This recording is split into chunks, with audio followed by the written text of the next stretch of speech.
This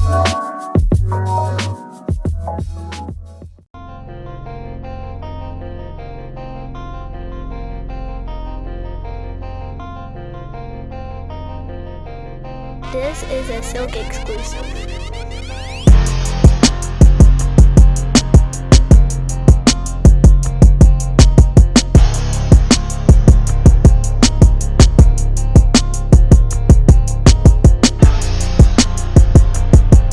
Welcome to another episode of Words, Music, Dance. I'm your host as always, Paul the Bull, no relation to Gravano. I got a special episode today. You know what I'm saying? I'm sitting beside my lovely god sister. Hi, everybody. You know, first time to the show. Glad to have her on. Yes. You're gonna hear, so you're gonna hear and some noise in the background. You might see him every now and then, but Hello. right on cue. Right on cue. At the right next to you.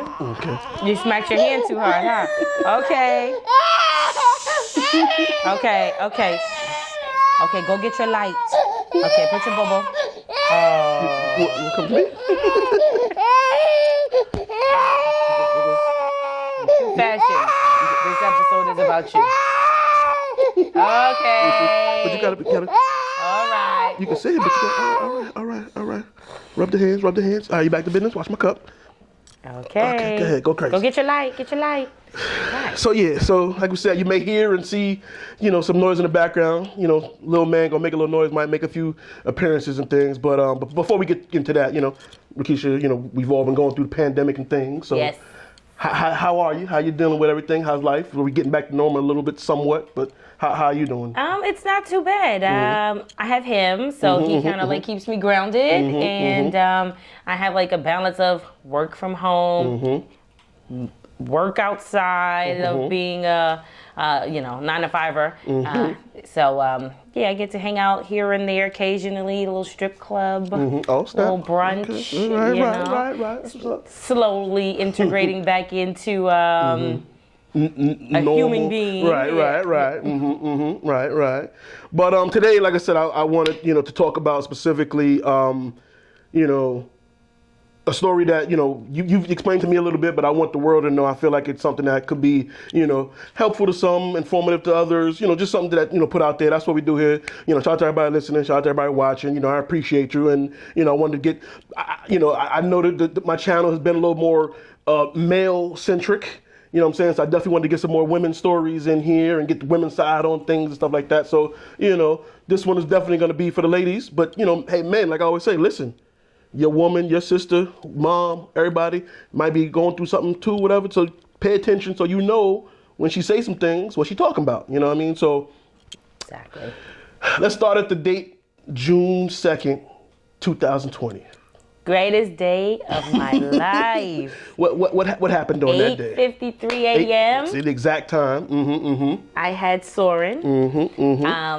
A challenge to get him even created, Right. A blessing to have had him on that day. So how was that moment? Before we go to the backstory, how was that moment specifically? That day you said 8:53 a.m. 8:53. That moment, you hear the note, you hear the tears, you hear the crying. I waited for it. How long was the?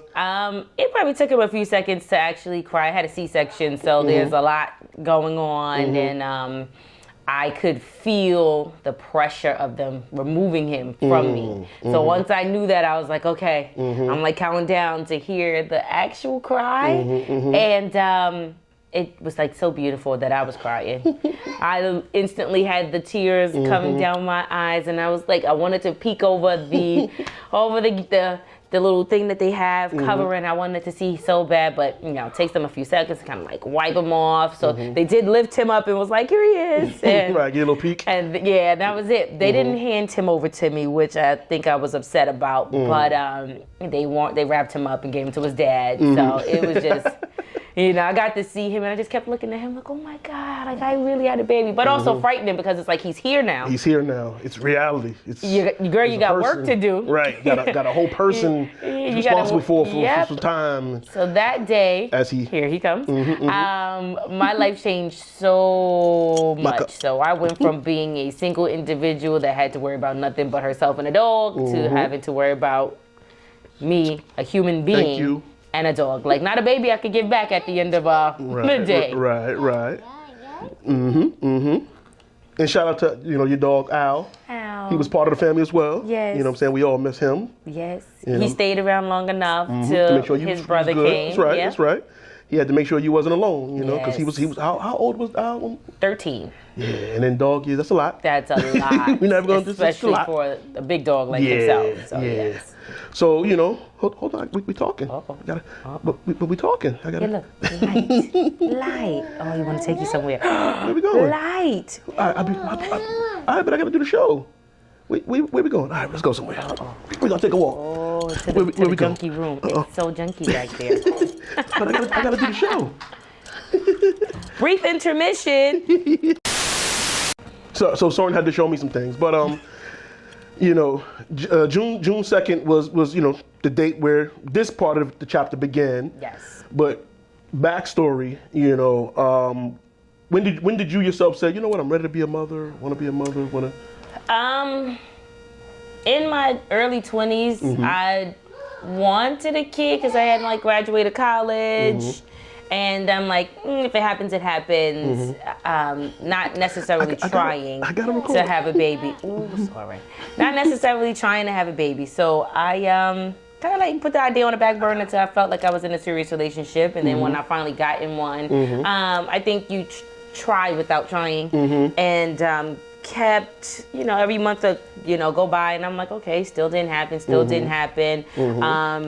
My doctor wanted to run some preemptive testing and just to softly see what could have been going on. So there was a mixture of things, maybe it's maybe it's just not your time, or maybe it's this. So I had so many tests. I had something called the histosalpingogram. I had 3 of those, and that is just getting an X-ray of your uterus. So they'll inject you with dye, and then they want to see if the tubes are open.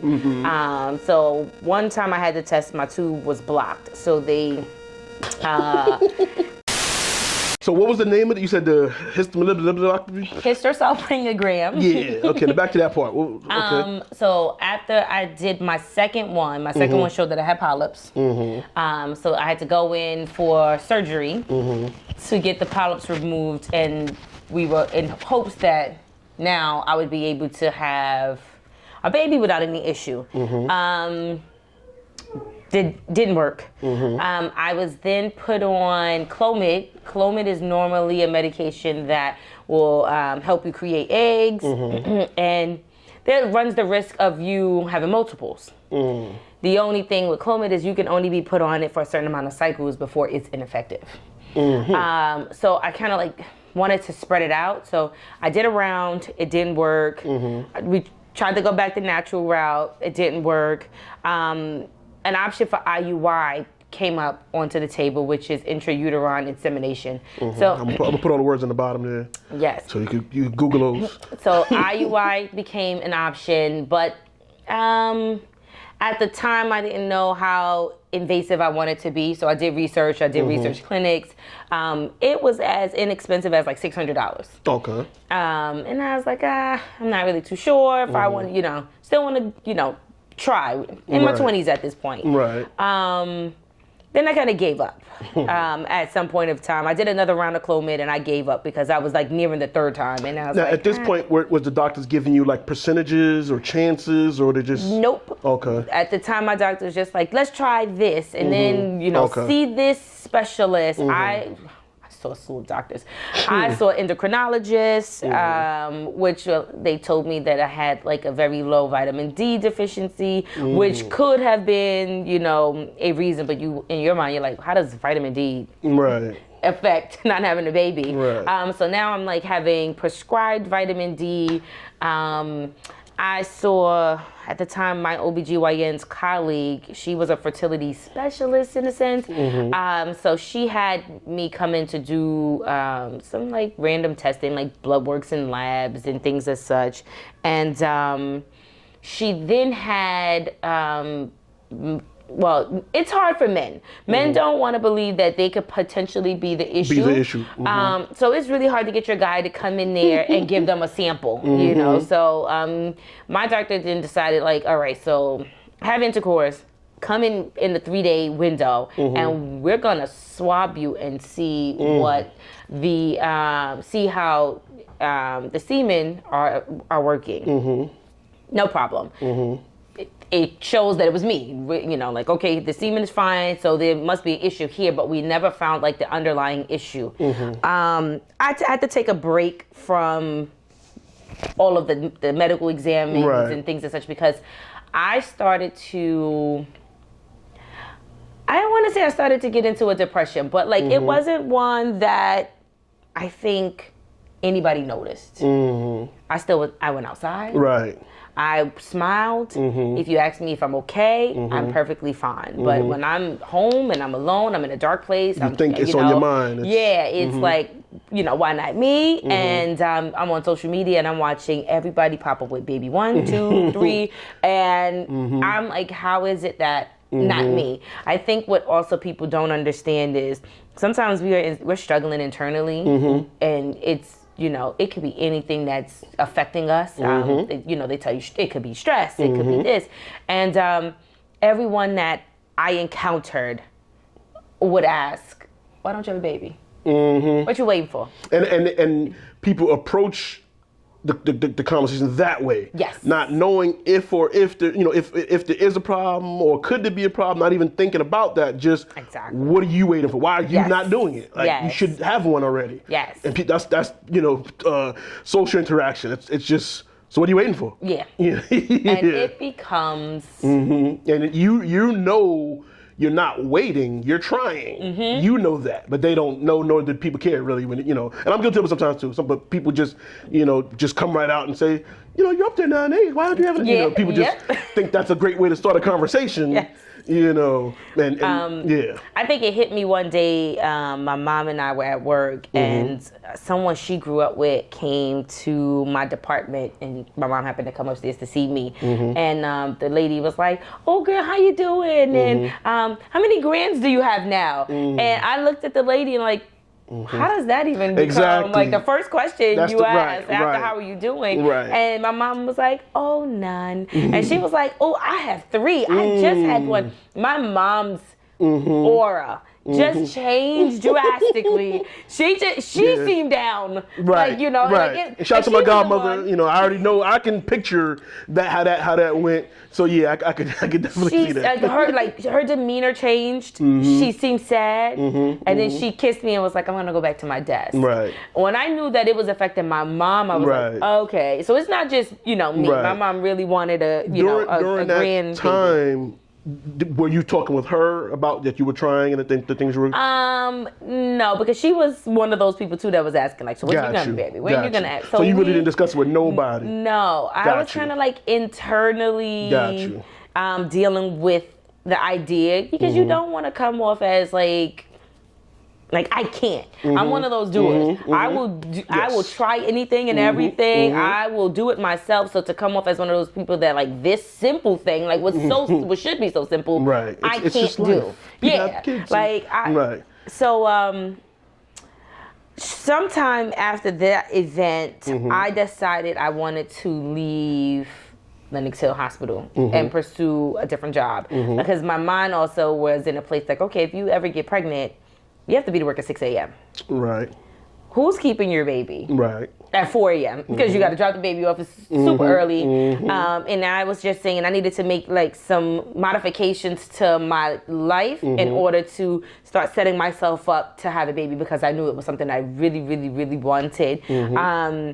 And when I started thinking that way, I went back to kind of obsessing about it. Like, it was a very deep obsession. Like, I was buying, they want you to buy thermometers and like take a basal body temperature every morning at the same time. So every morning before you move out of the bed, like you should not make any sudden movements. You need to take your temperature. And when you see the peak in your temperature, then that means you're ovulating. So I was doing that, and I'm like literally keeping charts. I'm doing that. I had found another thing that's by Clear Blue. That's like the people that make the pregnancy test. So they have like ovulation kit. So I'm using their ovulation kit to show, and I'm like obsessing, and I'm obsessing with his father. Like, oh my God, look, we got the happy face. This is, and to him, it's like, this is now a job. Like, this is not fun for me. This is a job because it's like, I'm ovulating. Now. This is the short period of time we have. It's got to get done. And that, oh, you're going to fall. And it was just like, okay. Again, let me get myself on track. Let me, personally, let me work out some things to be able to move on, to get in the baby. So when I started at Memorial Sloan, no. Oh, okay. So when I got to Memorial Sloan, I got hired, and they sent me a package online that tells you how to pick your benefits. The first thing I saw was under insurances that they had insurance to cover infertility.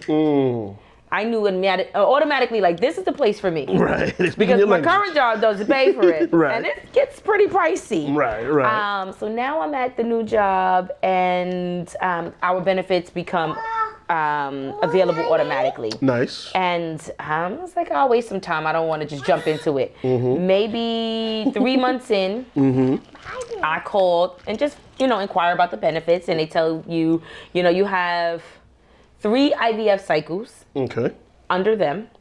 What's that? What's So you can try the IVF 3 different times. Oh, okay. If it's not successful, it counts as 1. So under their umbrella, you have 3 cycles. So he's part of my first cycle. So if I ever wanted to do it again, I have 2 more left. So they cover, she told me they cover the medication, they cover this, that, and the third. And although I'm thinking, can't be that bad. This has got to be simple because when you watch IVF on TV, it's like you got a couple of needles, bam, somebody's having a baby. Right. So I'm like, now what does IVF stand for again? In-Vitro Fertilization. In-Vitro Fertilization. Right. Okay. Just making sure. So, like my mom was like, it's In-Vitro. Yeah. Got it. I'm like, this is gonna be simple. I know that. In the back of my mind, this is an option. And I just wanted to talk to his dad, like to confer with him, like, what do you think? I want a baby. He, at that point, was kind of like, I know that's really what you want. And, let's go for it. Let's find out what we do. Right. I then decided to look for a place to get a consultation. Not every place is free, and I didn't want to pay for a consultation because I was not 100% sure that this is what I wanted. So I was like, let me just, research. I found this place. I absolutely love them. Thank you for them because Soren is here. Yes, sir. They're called the Chelsea Fertility Clinic down on 35th Street between Shout out to them. Lexington and Park. I went for my first consultation, and everyone is super sweet. They have all of my medical records certain surgeries I knew that I had, certain procedures I asked to have faxed over to them. I did see some of my reports, but I'm not a medical person at this point to the fact that I'm like, oh, I know exactly what's wrong with me. Right. So I go in, I sit down with the office manager, and then she's like, I need to bring the doctor in. Let me let you meet her. And she comes in, her name is Dr. Hartog, and she looks at my records and she says, so you had a histosalpingogram. Did they ever tell you your tube was damaged?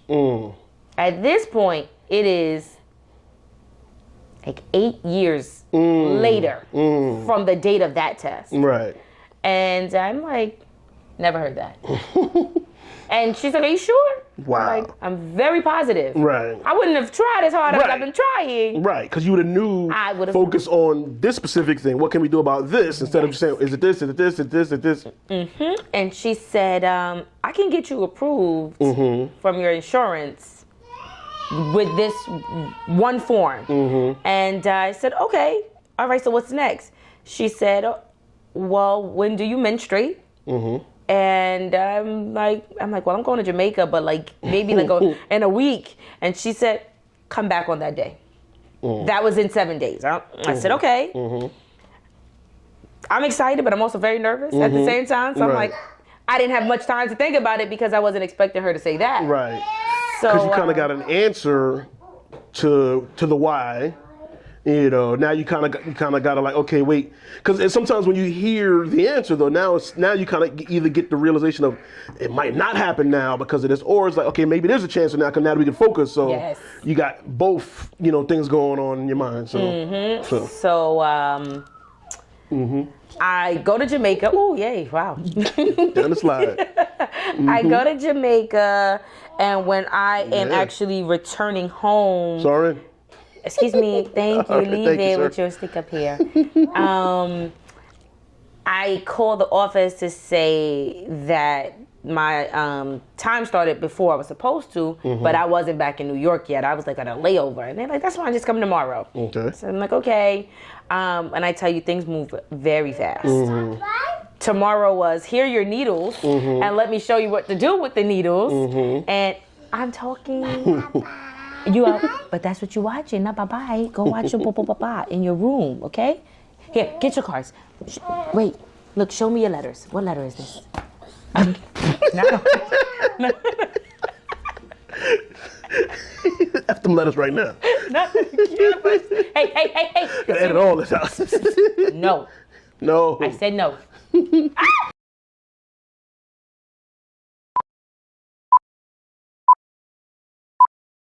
Coming up here.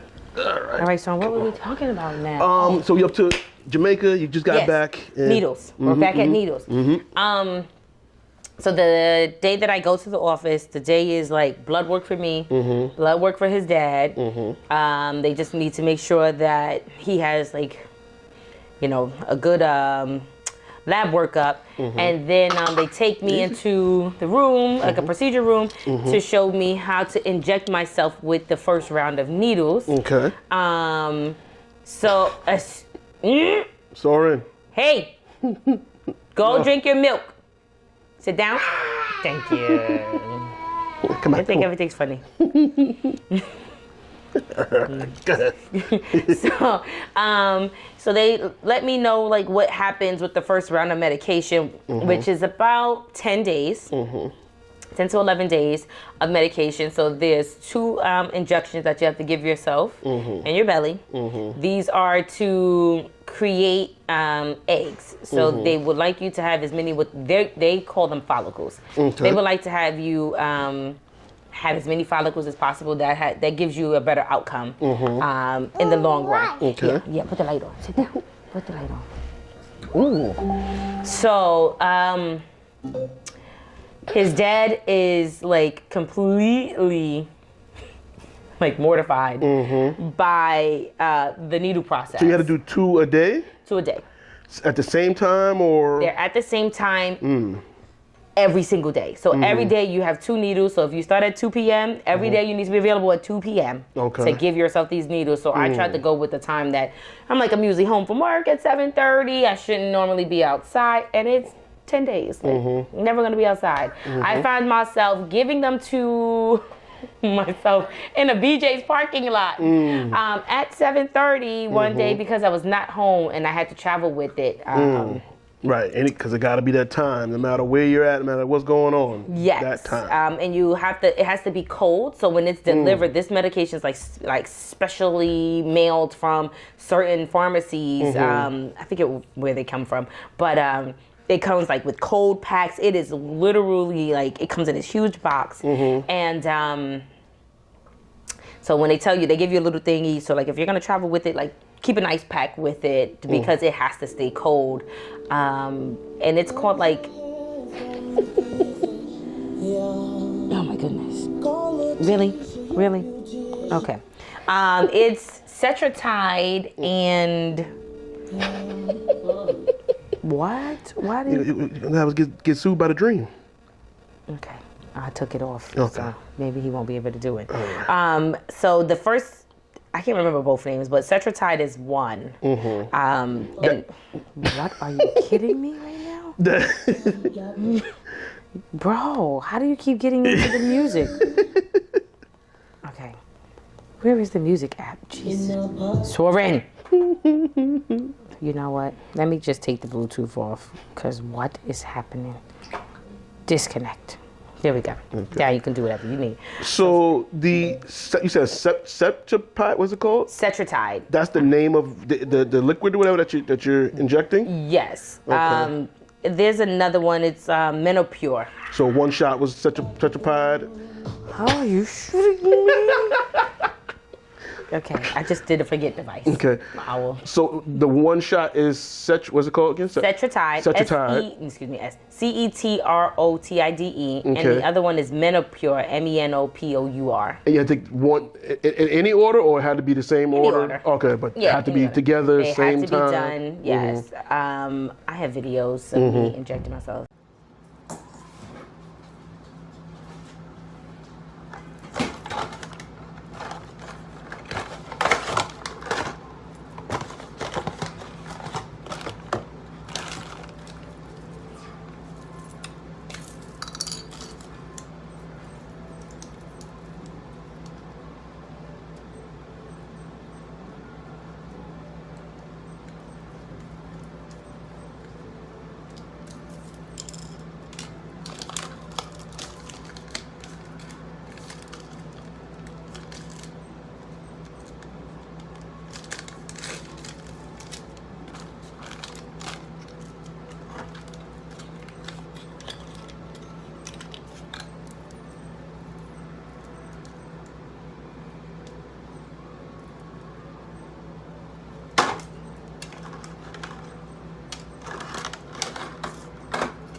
So you do those for 10 days. Well, one is for like 8 days. The other is for 10. Okay. Again, still same time every day.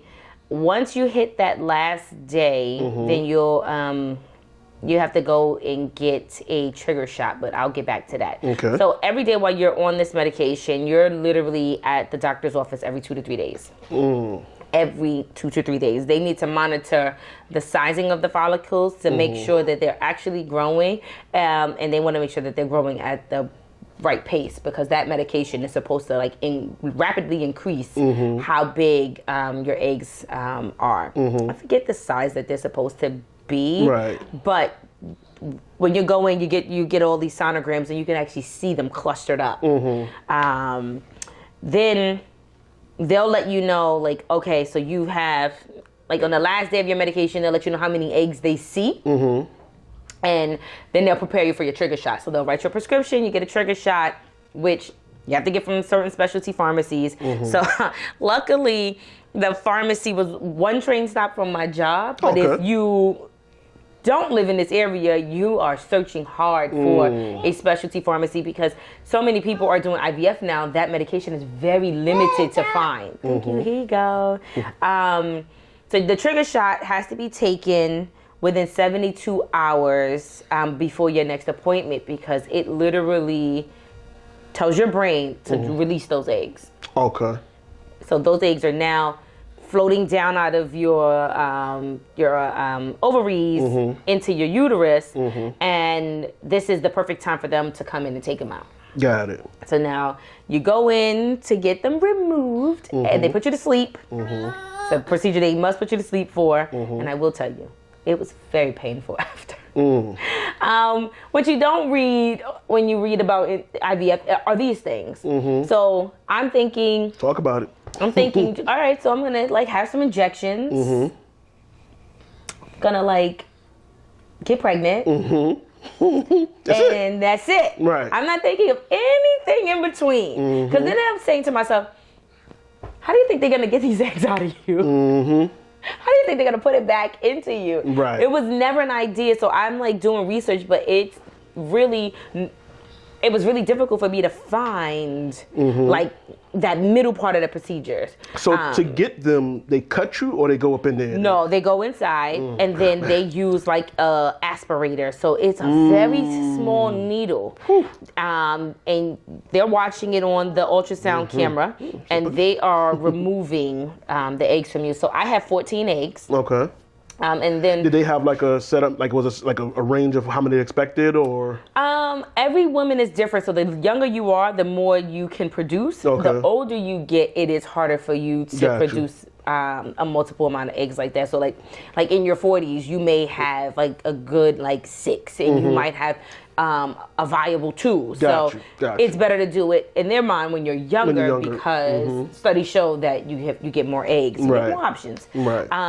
I had 14, but when I got up from my procedure, I'm like, all right, what do we do next? Right. I'm excited for the next. Right. At that time, simultaneously, the dad is there giving his sample. So he goes into a room and he should give out his sample. And what they do is they'll wash his sperm. And they wash the sperm? They wash the sperm. How do they do want that? it, I don't know. They want it to be as clean as possible so the egg doesn't reject it. Okay. Just rinse the sperm. My insurance pays for for them to literally put the sperm directly with the egg. Others aren't like that. Some people their insurance may not cover that, so they just put them in a petri dish together and just hope that they come together.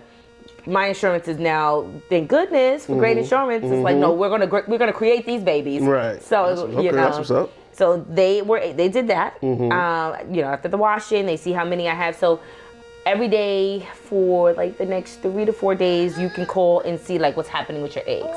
So I originally had 14. Only 9 were matured. Okay. And Soren, you are 1. And I had 5. I had 5 eggs that took to the sperm. Okay. and went to the blastocyst phase. So, you know, that's where the cells start to multiply. Oh, okay, sorry. So sorry. That's when the cells start to multiply and you know, a baby is actually being created. Right. So I'm anxious about this period, so I called literally every single day. Like, okay, so what's happening now? What's happening now? So I knew I had 5, but because I had 14 eggs be removed out of me, they did not do what is called a fresh transfer. Okay. Fresh transfer is that same day, they would have put the sperm and the egg together, and then they would have just implanted me with them. Excuse me. Where was your bobo? Can you go find your bobo, please? Because you're making this take so much longer. Go get your bobo and your blanket. Bobo and blanket. Go to your room and get your bobo. Thank you. It's not your room, but okay. So, fresh transfer is you know what a blanket is. Smart baby. Get the blanket, get the blanket, get the blanket.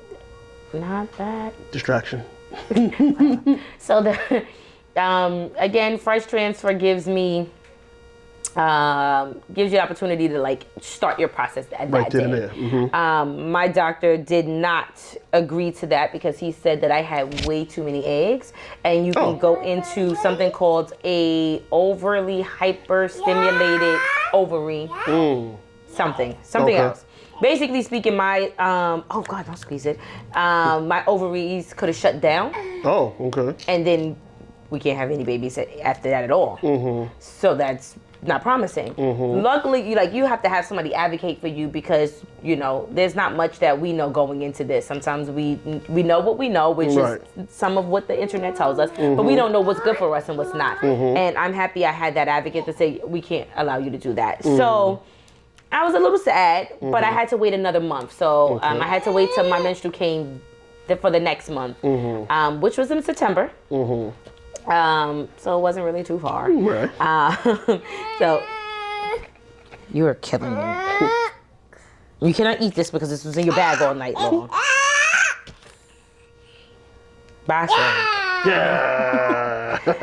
And so I had to go what's called the frozen transfer. So they take my eggs and freeze them and then thaw them out the day that I will be coming in for my what's called the transfer, which is your implant day.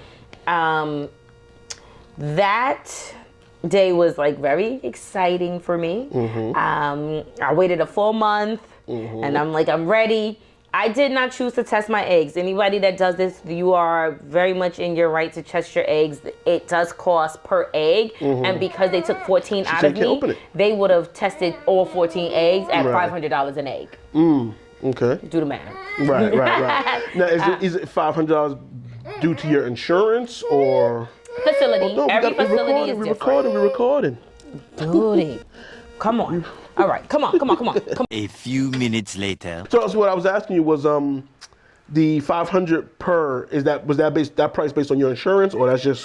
No, that's facility fee. So it's wherever you go. Their facility, they source it out to a third party. So that facility charges whatever they charge. So my facility, it was $500 per egg plus like an additional $200 to like send them over and then send them back or something like that. Got it. And I was just like, no thanks. Got it. I have faith in God. This is gonna work. So the day of the procedure to implant, you go in early. I went early. I wanted to go early. I was excited. Get out the way. Yeah. Get it done. Let's do this. Come on, let's get this done. And they want you to have a full bladder, and I mean uncomfortably full. And because they need to see it on the screen, on the sonogram screen, and it illuminates, your full bladder illuminates your uterus. Okay. And they asked me which egg did I want to implant, and I'm like, I don't know. I'm unsure. Give the best one. But give me the best one. They grade your eggs. So your eggs are graded like an A to D. And I had an A. Soren was an A. Pick that one. And I was like, let me get that one. We're going to hope it's a girl. You're awake for this procedure, as uncomfortable as it is, because you're literally feeling like you have to burst. They need you to be like, oh my God, I can't hold it anymore, which is very uncomfortable because they're applying pressure to see your uterus more clearer. And as they're holding your belly down, they're inserting the egg. And you got to pee. And you have to go to the bathroom. And you still have to lay there for 10 minutes after they've implanted the baby. But it's so cute because you can see it on the screen. You can see, like, I'll find my picture. But you can see the little white dot. The white dot is soaring. My insurance also paid for something called assisted hatching, where they snipped the outer core of the egg for it to latch better onto my uterus. During this time too, I'm also taking loads of medication. I'm like, I'm on a probiotic, I'm on baby aspirin, I'm on everything you could think of. I will find a list because I kept a thorough list of all of the things that they did have me take.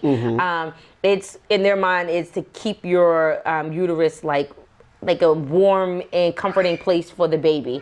So they had me on all these things, and then you gotta, wait your little 2 weeks to see if you're pregnant. And but they tell you after you leave there, like, go home, kick your feet up, eat something really good, like laugh, like just think positive. So I went home and I watched Nick Cannon. Wildin' Out. I watched Wildin' Out, and I laughed and laughed and laughed all night long. And they say, don't try to check to see if you're pregnant on your own. It will drive you absolutely crazy. Right. Very hard to follow. Drove me absolutely crazy.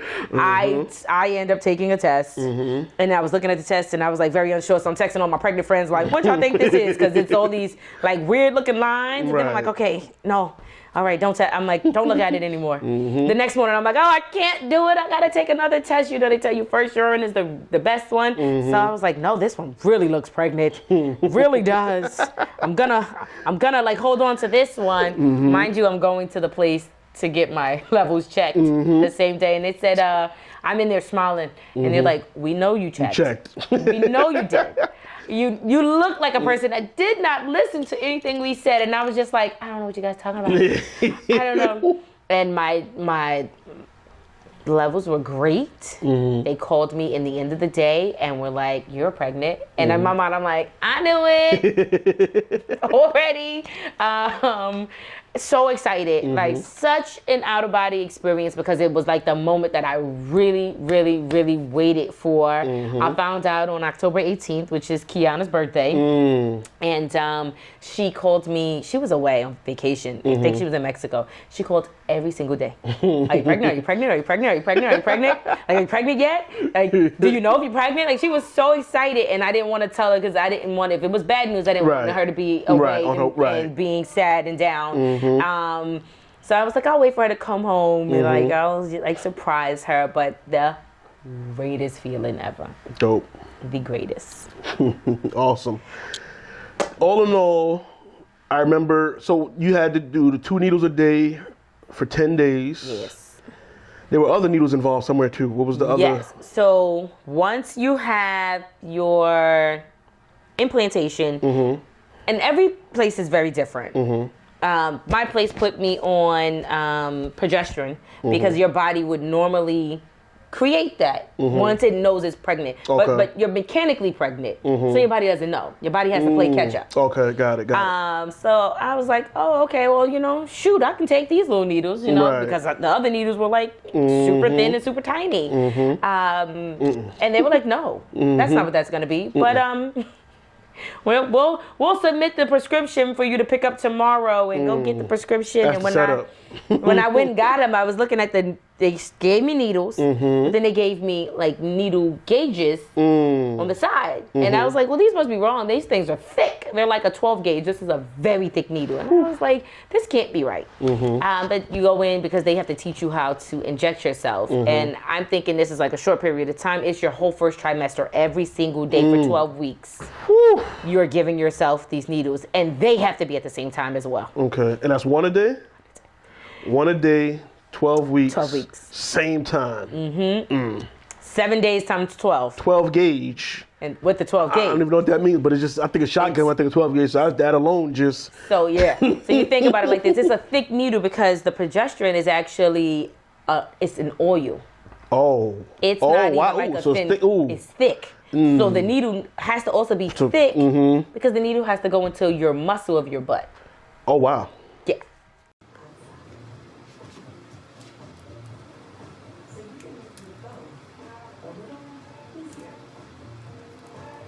Introducing the well-connected 2019 Lincoln MKC.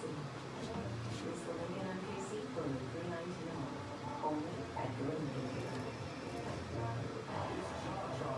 It's eye-popping, it's gut-busting, it's showtime. That's right, the whole world loves Beetlejuice. It's a really rambunctious, rollicking good time. A big, fantastical funhouse of romance and magic. Everyone agrees. This show is you've never seen anything quite like it. What else do you even hear? Well, that's it. Beetlejuice, now on Broadway. Hey, it's Danielle from C100, and fall is the best at Camelback Resort. Splash at Aquatopia, the USA's #1 indoor water park. Book now and save up to 25%. Plus, Aquatopia and Mountain Adventure tickets are free with your stay. It's Raymore and Flanagan's Columbus Day sale. Time to get your home ready for entertaining. Save $250 on our Alliance living room, $350 on this banner bedroom, and another $350 on this Halloween dining set. Enjoy safe. Yeah. Delightful.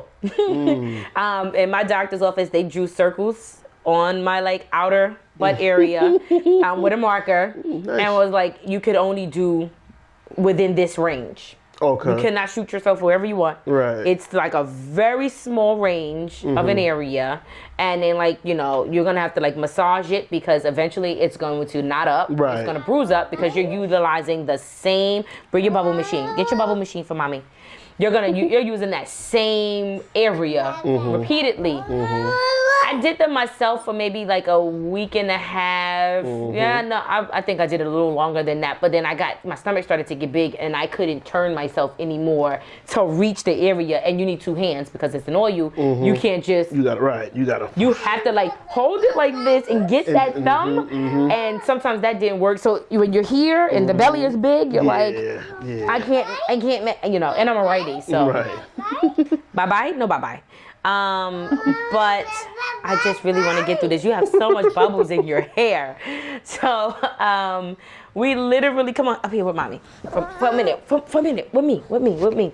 Okay, you did a bathroom job in there. Oh, so again, 12 weeks. It's like the longest 12 weeks ever. Of course. It got to the point where when his dad was leaving out in the morning to do them, he used to leave out at like 4 in the morning. I would have everything ready on the side of the bed. I would roll over. I would open my eyes.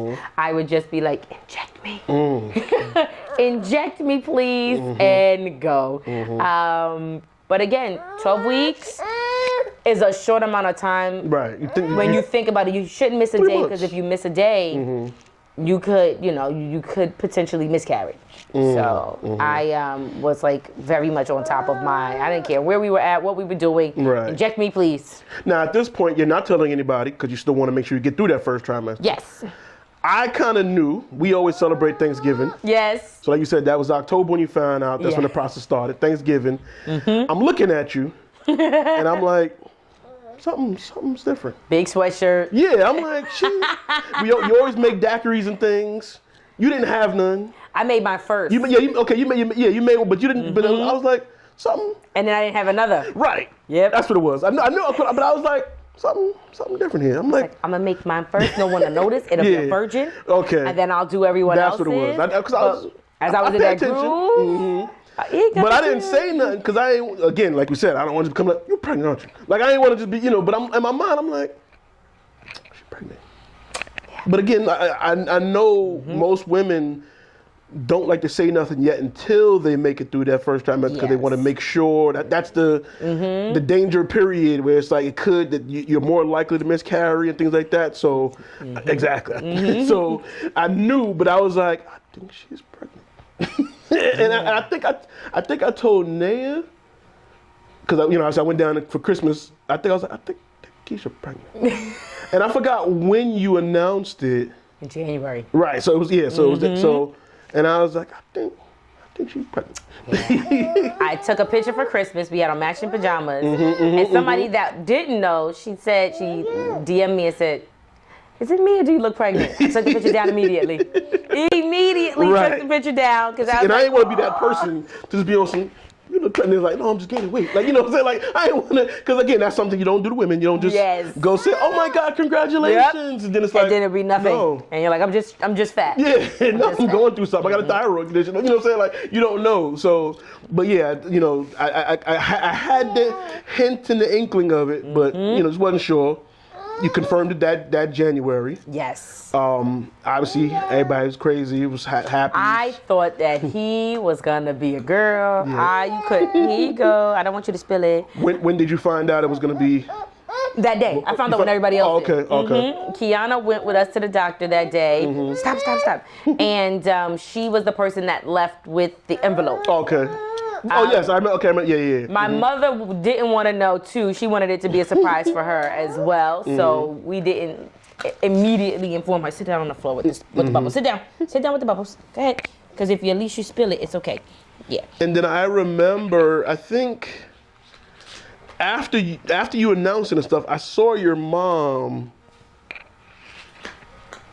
Maybe it was still kind of cold, so it probably was like February, March after that, or whatever. And that's when she told me about the procedure you went through and the processes and things like that. And that's when I was just like, and we having this conversation like outside. I think I seen her like on the bus or something like that. And I'm sitting there just like, and she's like, yeah, she had to do this. I'm like, for real? Real? Like, and it was a lot. It was a lot. What was the term or whatever the issue which you said you had the tube was thin? Damaged tube. Damage? Do they have like a scientific term for that or something like that? Or is it, and they have no reason for what might have caused it?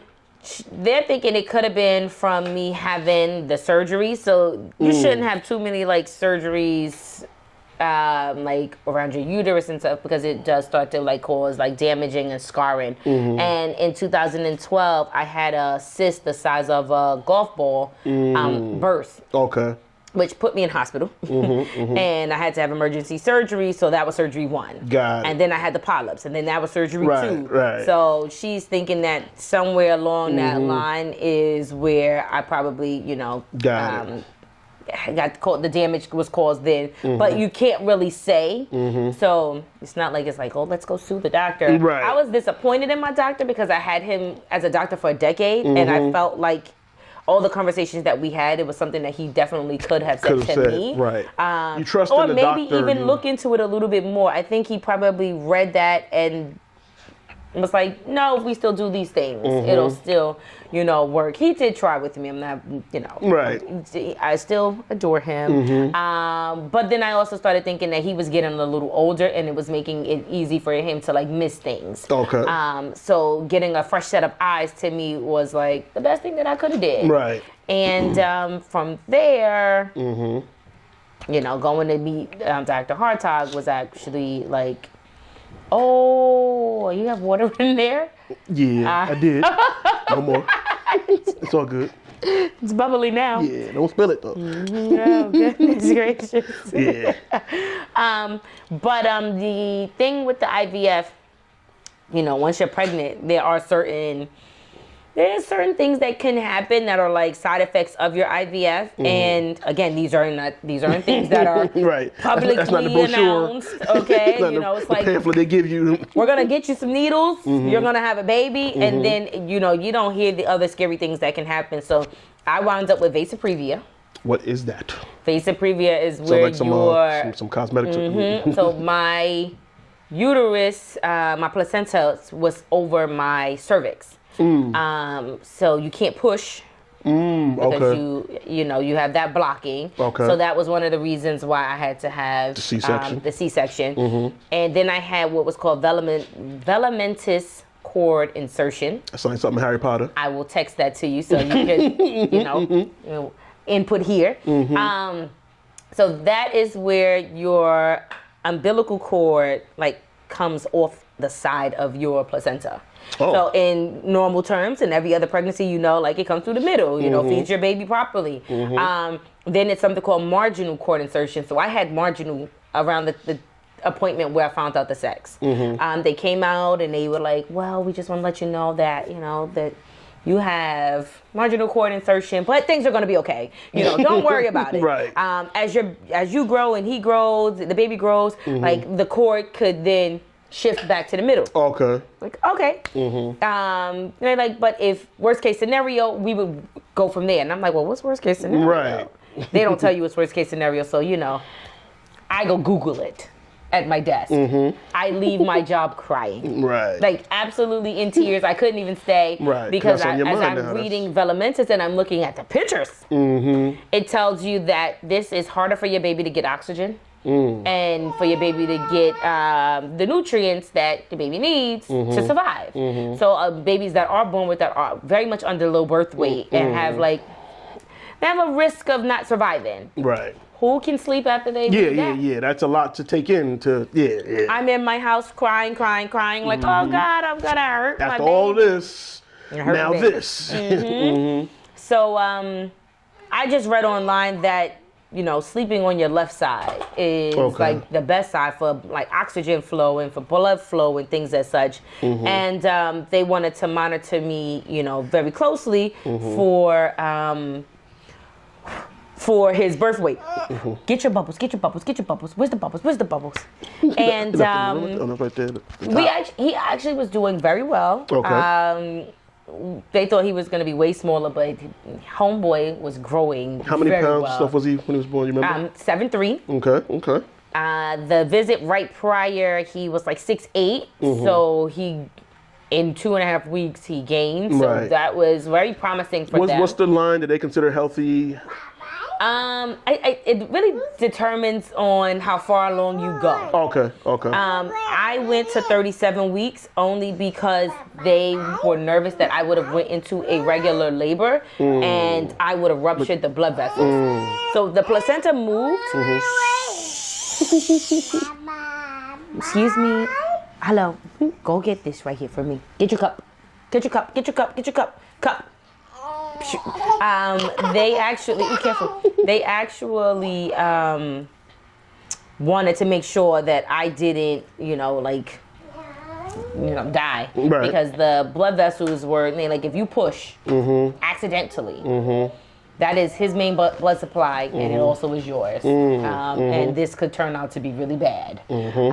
They wanted me to be on bed rest, but I was working from home at that point, so I'm like, I'm not really going anywhere. I'm sitting with the laptop on my belly. So the pandemic saved me because if I had to do the traveling back and forth to work, they wanted to literally put me on bed rest. So hence us having the scheduled C-section. His due date was June 23rd, which I was hoping. I'm like, August 23rd. His dad's March 23rd. Oh, look at he would have been right in the middle of June 23rd. The number 23.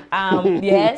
So they let me choose my day on when I wanted to give birth. So I was like, all right, 6/2/22/2020. I was like, I can do it. That works for me. Let's set and lock that date in. Again, best day of my life. Because he's here, walking around, interrupting Everything. this lovely interview. That's what he do. But yeah, that's my story. Yeah, great story. Great story. So all in all, what 8? You said it was 8 years prior until you found out exactly what the issue was. Yes. And then from there, what?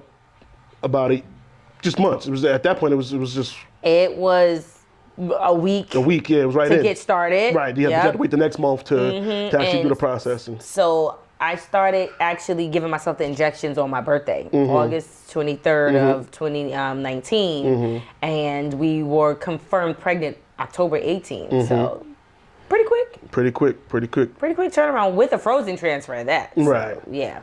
Would you do it again? Definitely. Definitely. The gel and all. I'm going to give me my needles, please. Sign me up. Right.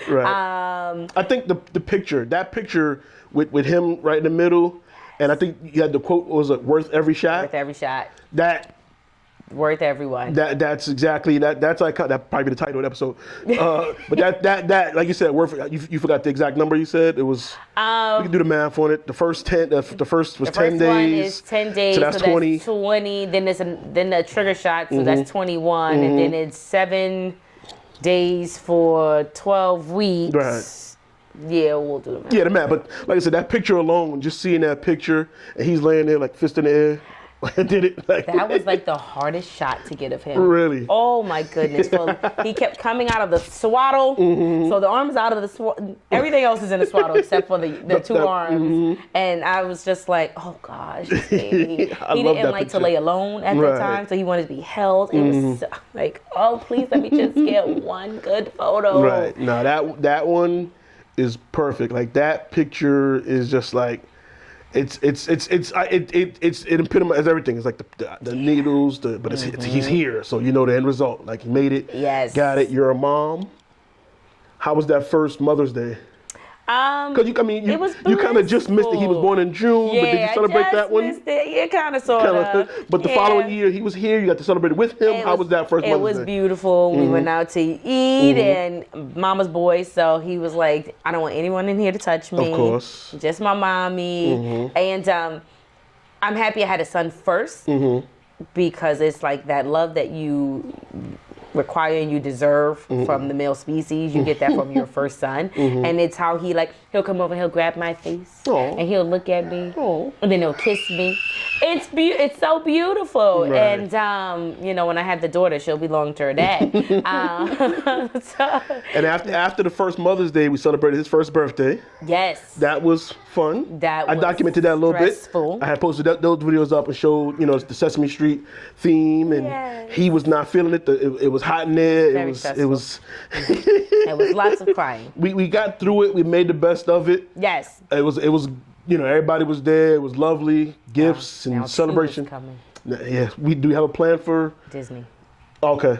We're doing Disney. And maybe like a little baby brunch for babies. Okay. Most of my friends' kids are big. Like they're like 8 and better. Right. So I have to find like some little babies in his age group, and I'm thinking baby brunch where we have like some little pancakes and some little chicken and things as such. We're keeping it very small. Obviously because we're going to Disney, and Disney is very expensive. Absolutely. And I'm more for me because I'm gonna be like, I think you should have this. Do you think you want this? Let's get that. Right. So it will not be Soren. Right. Who's making it expensive? No, it's gonna be all you. It's gonna be me. Well, you already know I'm happy for you. Thank you. I was so when I found out, I was like, that's what's up. Obviously me, I'm married by his uncle. Anyway, I love the kids, so I was like, I got another nephew. Yes. But I was really happy because I know you wanted it, and then like I said, finding out everything you went through, it was like well deserved. And he's got a story to tell. I love him. Yes. He's very intelligent. He's such a smart baby. I mean, he knows all the letters. Every alphabet. Up to what numbers? Up to 16. Up to 16. Not even 2 yet. He knows Whole alphabet. 8 colors. He even knows brown and gray, which most babies don't even know brown and gray. Right. They blend in. It's like something like black. He knows 5 or 6 shapes. Okay. He knows animals. He can identify some of their sounds. As soon as I walked in, he said eyes. Yes. He had to put me on because I wasn't sure what these are, but he told me right at the rip, eyes. I forgot. Yes. Right as soon as I walked in, he had to let me know. Body parts. He knows. He knows quite a few words. Before I knew it, it was just like it was no, and no turned into a slew of words. A whole sentence of yeah. Now I'm like, all right. Here you go is my favorite because it just sounds so cute when he says it. Here you go. Yeah. Here you go really means can I have it? Right. But he uses it for whatever. It works. It's interchangeable. It's interchangeable. Yes, it's so cute. How much of that do you attribute to you and him spending time together due to the pandemic and you working from home? And a lot. We are tablet lovers. He did not like being in the car, and we spent a lot of time driving that first year he was here. And my sister played a video for him, the Usher ABCs from Sesame Place, and he stopped crying immediately. And I was like, oh, light bulb, gonna get him an iPad. And all he does is watch like educational videos. He doesn't like most of the cartoons that come on. Anything that's pretty much singing. He's in here watching videos, how to count by 8s. So if my baby is a mathematician, I know why. He loves numbers. So he's in here watching like count by 2s and prime numbers and, keeping me on my toes with stuff. Soren, what number is this? 4. 2. 3. Wow. 4. Oh, my.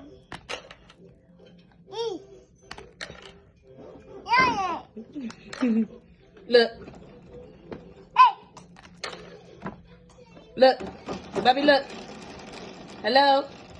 Excuse me? Which one is this? Look. Hello? 9. And what's this one? Wow. Wow. High five! Yay! I remember last Thanksgiving, he just grabbed a book or something and laid down and was just like, as if he was reading it. Like, just... like on his belly. Yeah, he's on his belly, just like flipping pages. And I'm like, I'm just looking at it. I'm just like... Yeah. Like I'm just amazed, like maybe he's reading it in his mind. He's putting the words together. He's gonna pick out some of the words, the letters he know, and it's gonna mean something. So I'm just like, go ahead, little man, do you? Like, can't knock it. I try to like sing the alphabet. We count, like even when he's frustrated, like doing that count helps, because then after a while he'll join in, like 1, 2. Right. He's really receptive to learning, which is absolutely great. Yeah, Obviously, they're absolutely. sponges, so it's like Right. this is the best time to kind of like get all of the knowledge in. And daycare helps, because whatever I do at home, they literally reiterate that right back at school. So he's not just going to $2,000 a month school for play, because he can be home just playing and coloring. Right. They actually do things with them. They have projects. He's really at the school, like engaging and learning. So that's a beautiful thing. That's awesome. And babies are expensive. Yes. Although yes. IVF is expensive. Yes. What happens after? Yes. It's very expensive. Yeah. But I appreciate you for telling your story. Thank you. I hope people, get to. Because I've been wanting to get you on the show for the longest. Yes. But this is a great topic to have you on for. Get you on for some other things too. But it was great to introduce you to your story. I mean, do you want to share your social media to anybody else that may have any questions or? Oh, of course. I'm at the Dark Skin Diva. That's THADARKSKINDIVA. It's so long now. Yeah. Thank you. Thank you. At the Dark Skin Diva. You can DM me, ask me, whatever. I'm very open to answering questions. I have been asked many questions by lots of women, women that I didn't even know were having issues, because they have babies already. Right. And they come to me with loads of questions on how to get started and things as such. So I have definitely, it's a boo in there. I know. I'm trying to see if he walked away.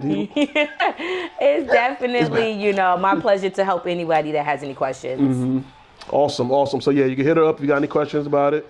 Because like you said, there's so many people that don't speak about it. Like you said, even when you were dealing with it, it was something you kept internal. So you don't, if anybody, listen, if you got questions, you know for sure you've been going through it trying to figure out what's going on, or you don't know. You know what I'm saying? Just, hey, what were the signs? What did you think of?